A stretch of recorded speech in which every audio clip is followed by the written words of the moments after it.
So Ron Paul isn't running for the presidency anymore. I say, so what? I'm supporting the revolution anyway. I'm supporting his ideas and philosophy, and I'm trying to get good members of Congress to run. I may even run myself. Someone asked me, are you going to vote for Obama or McCain? You're going to vote for Obama? He's not as bad as McCain. This is my response to that, and it's what my response was to Gore and Bush and Kerry and Bush as well. And supporting scum because there's worse scum out there is no reason to support scum. This election is it. People should be revolting. I mean, this is time for revolution. I reject both choices, and I'm tired of this whole bullshit game. Obama is a Zionist, plain and simple. I would no sooner support a guy advocating the killing of Palestinians than I would Hitler killing Jews. Genocide is genocide. And to support any of these psychotic prejudice candidates is the same as splitting hairs between different Nazis. Just because this particular Nazi might not be as bad as this other Nazi doesn't mean I have to vote for a Nazi, even if they're being heavily promoted on TV and it looks like they're going to win. I morally and philosophically will never vote for anybody who supports apartheid and genocide. Ever. Never. And I don't care if they're a winner. I'm not voting for these scumbags. Each one has a racist foreign policy. Obama is the motherfucker that prolonged the war in Iraq, which has killed over 1 million people, as did McCain and Hillary. They voted to give Bush money for his war in Iraq multiple times. They voted to extend the Patriot Act. It's more of the same. I will vote for a third party, and it doesn't matter if they're going to win or not. And I live in a red state anyway, which is going to go to McCain no matter what I do.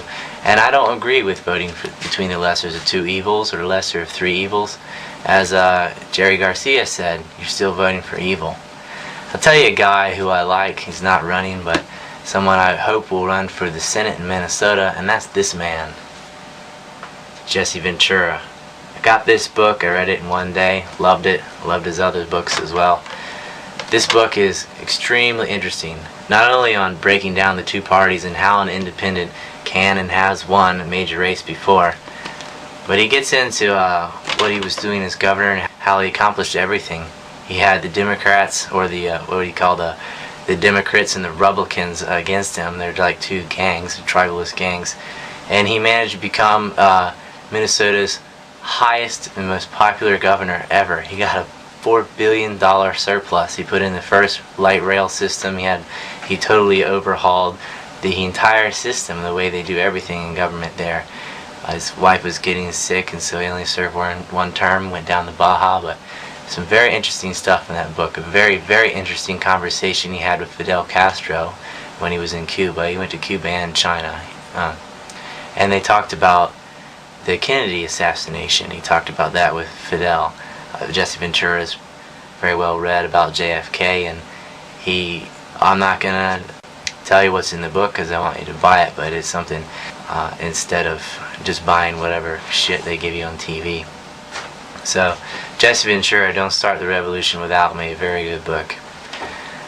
Ron Paul, I thank you for everything.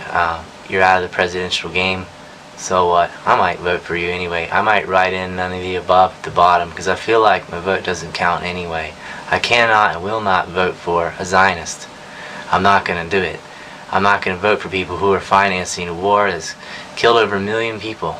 That number is always rising. It was 100,000, then 650,000, now 1 million. We don't know. It could be 2 million for all we know. They don't include the refugees, millions and millions of refugees, homeless people. You can't even measure the effects of the war. Plus 4,000 Americans and hundreds of other people from different countries were part of that bribe coalition. Young men and some women dead. Their families are permanently affected forever. Nothing good has come from this war.